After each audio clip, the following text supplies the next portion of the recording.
What's up guys, it's Tom here and welcome to a brand new Liverpool news video where the main topic will be that Liverpool are set to open transfer talks with Sadio Mane after Mane has been linked with transfers to Barcelona and Bayern Munich. So stay tuned, in this video we will have a lot of new information. And so Neil Jones, who is a Liverpool correspondent, is reporting in the Goal news outlet that Liverpool plan to reopen talks with Sadio Mane over his future. Mane has had an absolutely brilliant season, especially the second half of the season.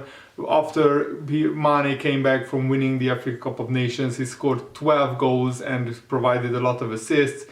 And of course Mane is going to enter the final year of his contract, just like Salah and Bobby Firmino and Naby Keita as well. Out of these four players, which players would you let go? Which players' contract would you extend? Let me know in the comments below. Jimmy Carragher said that he has a feeling Mane will extend and Salah potentially will extend. Maybe Firmino will run down his contract, and I share this sentiment. Probably Firmino at the end of next season will be even more of a fringe player than he is now, so I can't really see Liverpool extending the contract of Bobby Firmino, but certainly Mane and Salah are really crucial for Liverpool's next 2 or 3 years. And it was reported last week that Bayern Munich has expressed interest in Sadio Mane.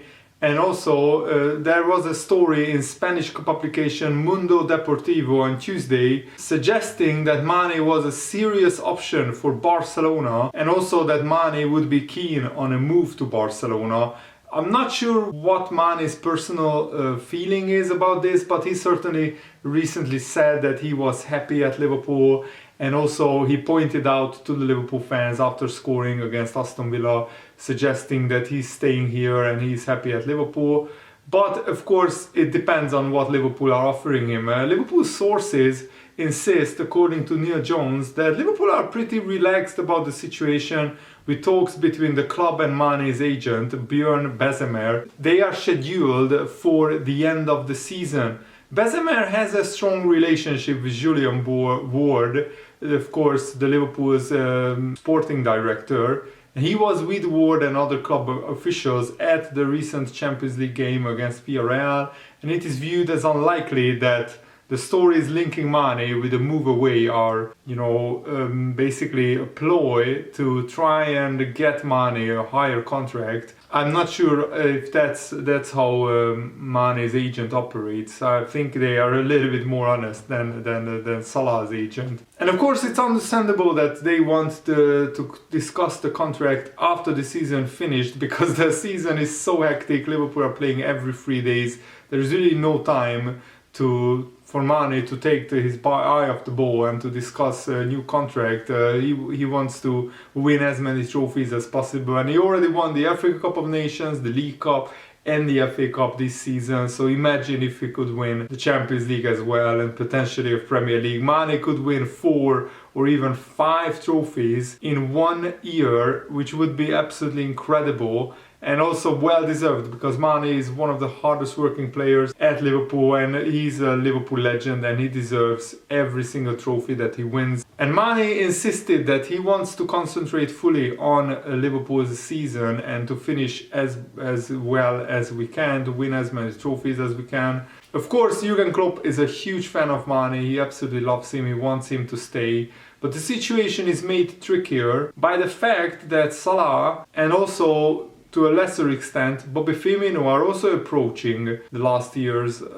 of their contracts. It has been described as unlikely that all 3 will renew, and as I said, the most likely is Bobby Firmino, who will leave either this summer on a small transfer fee or next summer as a free transfer. Mane's salary demands would not be far behind Mo Salah, but certainly Mane wouldn't want probably as high wages as Salah. So there is more like an easier discussion, an easier negotiation with Mane and his agent than with Salah. But probably Mane and his agent wants to wait until Salah gets a new contract, so they have a benchmark to compare Mane's contract. If Salah gets like £400,000 per week, Mane would want 350, or if Salah gets £300,000 per week, Mane would want to get 260 or something like that. And what is very crucial, Neil Jones said that there has been no indication so far from Mane, either publicly or privately, that he's seeking a new challenge and he wants to move away from Liverpool. And that's very crucial because neither Keita nor Bobby Firmino and not even Mo Salah has indicated that they want to leave Liverpool. And why would they? Liverpool at the moment are the most successful club in the world. So far this season they have won the most trophies with the League Cup, the FA Cup in the bag, and also in the Champions League final. They are having an amazing season, and next season Liverpool will be as strong as this season, maybe even stronger with a couple of new transfers. Mane is happy at Liverpool, and of course he's naturally aware that several of Europe's top clubs are keeping a close eye on his situation. And even though Bezemer, Mane's agent, has met with the Bayern sporting director Hasan Salihamidzic, apparently they discussed some of his other clients and not Sadio Mane. Konrad Laimer, who is an RB Leipzig midfielder, Bayern Munich are interested in him. Apparently they discussed him and not Mane in this meeting. Mane's performances for Liverpool have been very strong, 21 goals in all competitions, and also he has recently been played as a number 9, as a main striker up front, and he has absolutely brilliant. He has been absolutely brilliant in that role, scoring a lot of goals. And now that Liverpool signed Luis Diaz and also Fabio Carvalho is coming in the summer, Liverpool don't necessarily have to panic if any of the old front three, so if any of Salah, Mane or Firmino leaves Liverpool, even this summer or next summer, Liverpool have enough attackers to be okay in going forward. But I'm sure that Liverpool wouldn't want to lose Mane or Salah or even Firmino this summer, so they will try everything they can financially, as much as they can offer new contracts. They will try their best to satisfy the contract demands of Mane and Salah. Because Jurgen Klopp view both Mane and Salah as key players for Liverpool's immediate future, and Jurgen Klopp on record said that both will be able to play well into their 30s due to their professionalism, the conditioning, the work rate that they do on and off the pitch, the way they take care of their bodies, the way they train. They can play until they are 35, 36, 37 years old without any problems. And it would be, and Jurgen Klopp is very aware of this, it would be extremely difficult to replace either Mane or Salah, almost impossible. Who do you sign? And probably it would cost £100 million to sign a player who could replicate their enthusiasm, their work rate, their goal scoring, their assisting. But at least it's good to see that Liverpool are bringing through the next generation of attackers. Jota, Diaz and Fabio Carvalho could be the new front three of Liverpool, maybe 2, 3, 4 years from now. But right now I think still Mane, Salah and Diaz are the best front three. Maybe even you can play Jota instead of Diaz. But the fact that Liverpool will have at least 6 very good attackers next season, with Divock Origi leaving and Fabio Carvalho coming in, maybe even 7 world-class attackers next season. This will be very, very important for Liverpool trying to get to as many cup finals next season as they did this season. And Jamie Carragher said this after Klopp made 9 changes against Southampton and still Liverpool were victorious, playing a very similar way. He said, there is something that Jurgen Klopp has created here at Liverpool, and it is not just about how good the starting 11 is. We know who the first choice 11 is. They weren't playing against Southampton, but when you have something special at the club, it almost feels like at times that you can put any set of players on the pitch and they play the same way. I go back a couple of years when Liverpool beat Everton with almost an under-23 side in the FA Cup.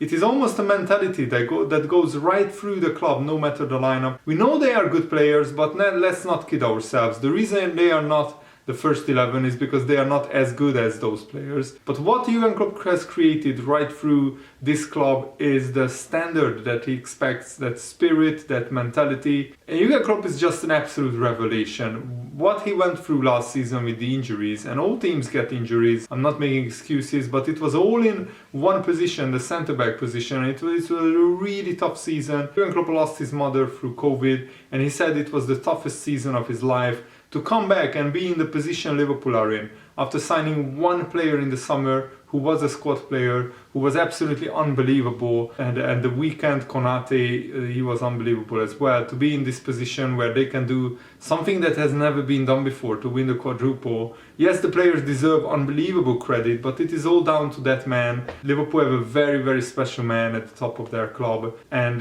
long may he stay at Liverpool. And Tsimikas even said that Liverpool deserve to win the Premier League title. He said, of course we go against Wolves to win, no matter what the result is going to be for Man City. We will play to win and to be happy with our fans. In the Premier League we will give absolutely everything. We deserve, I think, the trophy, but of course Man City is one very, very good team. Of course it was a big competition, but every challenge this season we were there. We won the FA Cup, we won the League Cup, we are in the Champions League final. We are second in the Premier League, 1 point behind Man City. I can't say anything else about this team. I'm very proud and very happy for everybody, and that's well said by Tsimikas. And what I absolutely love about Jordan Henderson, he shared how Liverpool losing cup finals in the early tenure of Jurgen Klopp has motivated them to come back and to come back stronger. Remember when Jurgen Klopp and his staff sung about bringing back the cup to Liverpool after losing the Champions League final against Real Madrid in 2018?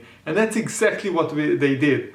They went back the next season, played another Champions League final and brought the cup back to Liverpool. And Jurgen Klopp said, Henderson said, when I look back, we have lost our fair share of cup finals, especially at the beginning, and I felt as though that gave us extra energy, extra fire to go and get there again and go one step further in all competitions. It's a different challenge when you win to then produce that again and again and again. But I think the lads have dealt with that brilliantly. It's about the journey and it's about doing it as much as possible. You never know when it is the last time you are going to win a trophy. So it's about enjoying it, cherishing the moment, but also looking ahead straight away after winning a cup final. In football, things change really quickly and you can't lose focus. You've just got to concentrate on the next thing, the next challenge, and that makes it a little bit easier. Henderson also said that probably he will only appreciate the amount of trophies that he has lifted as captain of Liverpool FC after he retires.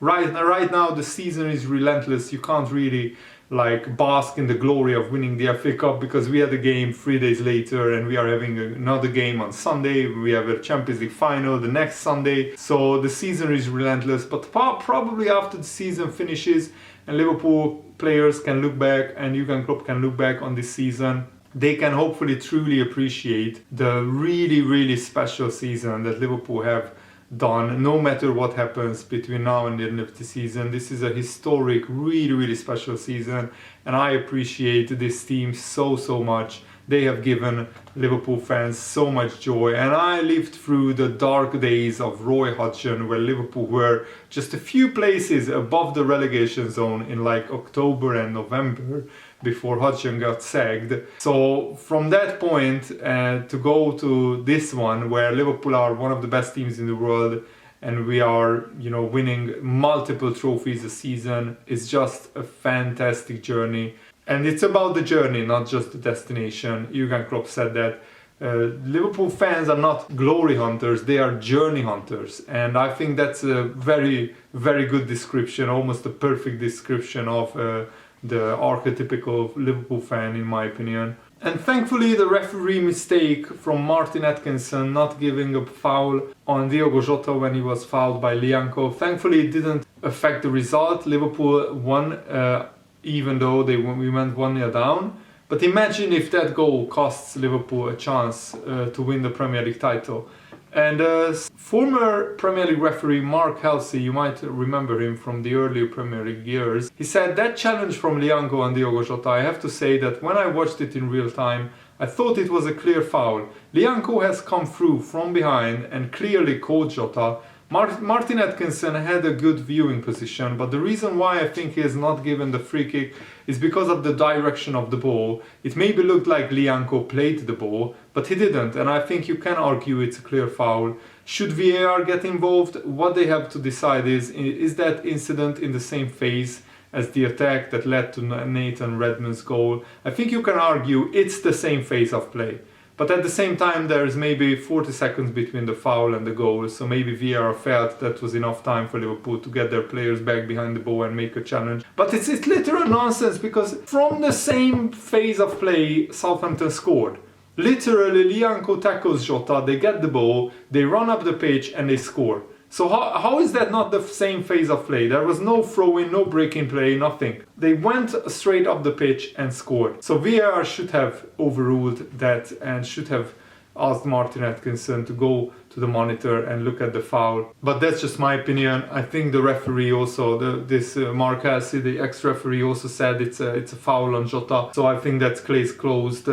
Thankfully, it didn't affect the result, but it was because of Liverpool's brilliance and not because of Martin Atkinson's competence. So yeah, let me know what you think about all the topics that we discussed in today's video, and thanks for watching. Hope you enjoyed this. Have a nice day. See you later.